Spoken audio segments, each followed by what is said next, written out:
Obec Horná Seč leží na ľavom brehu Hrona v severovýchodnej časti Podunajskej nížiny v okrese Levice. Prvá písomná zmienka o obci pochádza z roku 1355. Obec patrila rodu Séčiovcov. Na polohe horné ležoviská boli objavené fragmenty červeno malovanej keramiky lendelskej kultúry, hromadný nález bronzu z mladšej doby bronzovej a objekty velatickej kultúry s množstvom keramických fragmentov, mazanice a kostrových zvyškov zvierat. Na hone Lecky bolo objavené halštatské sídlisko čakanskej kultúry.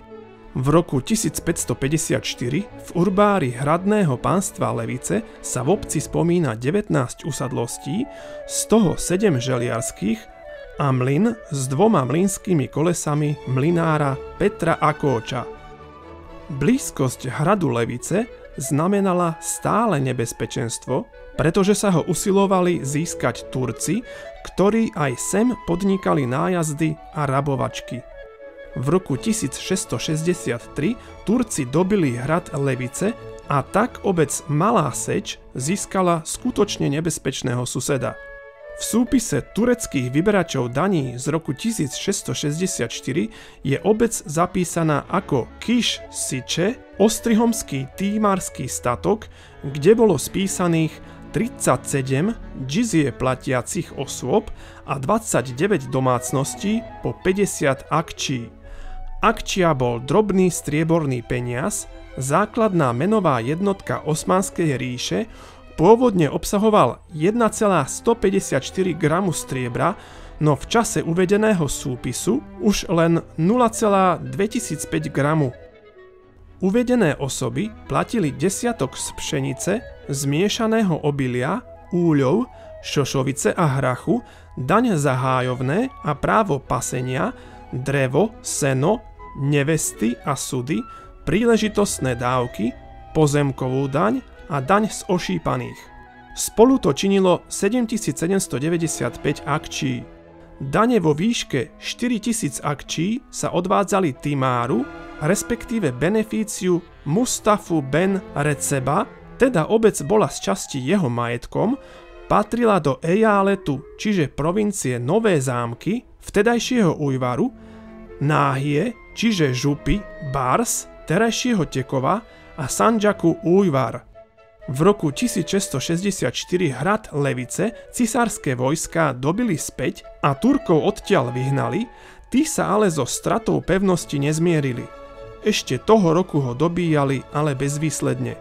V tom čase najviac trpelo obyvateľstvo okolitých obcí a rabovanie bolo takmer na dennom poriadku. Od roku 1675 postupne získavali pánstvo Levice Esterházyovci, až sa na konci 17. storočia stalo ich majetkom úplne. Ani po vyhnaní Turkov z Uhorska v roku 1686 nenastal vytúžený mier. V roku 1705 vypuklo protihabsburské povstanie Ferenca II. Rákociho a hrad Levice sa stal jednou z bášt Kurucov. V roku 1708 bez odporu získal hrad cisársky generál Heister a to znamenalo koniec kuruckého pánstva v Tekove. Samozrejme, v týchto nepokojných časoch plných bojov a utrpení neobyšli ani obec rôzne epidémie a nákazy, ktoré veľmi zdecimovali obyvateľstvo.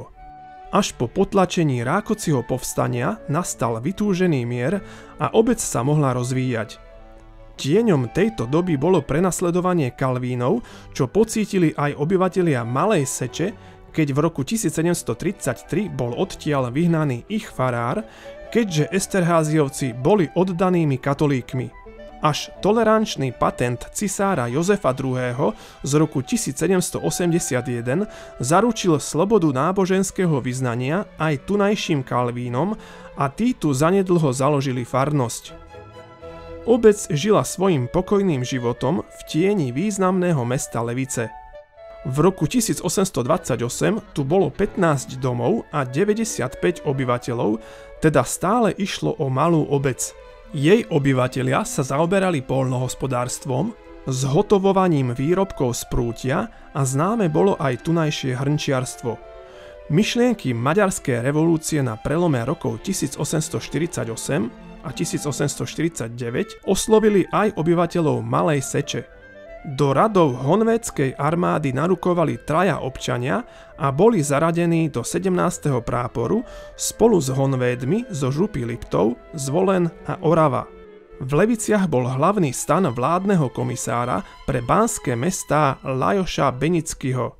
V rámci vojenských operácií honvédskej armády medzi 1. decembrom 1848 a 20. januárom 1849 sa presúvali cez Levice 11.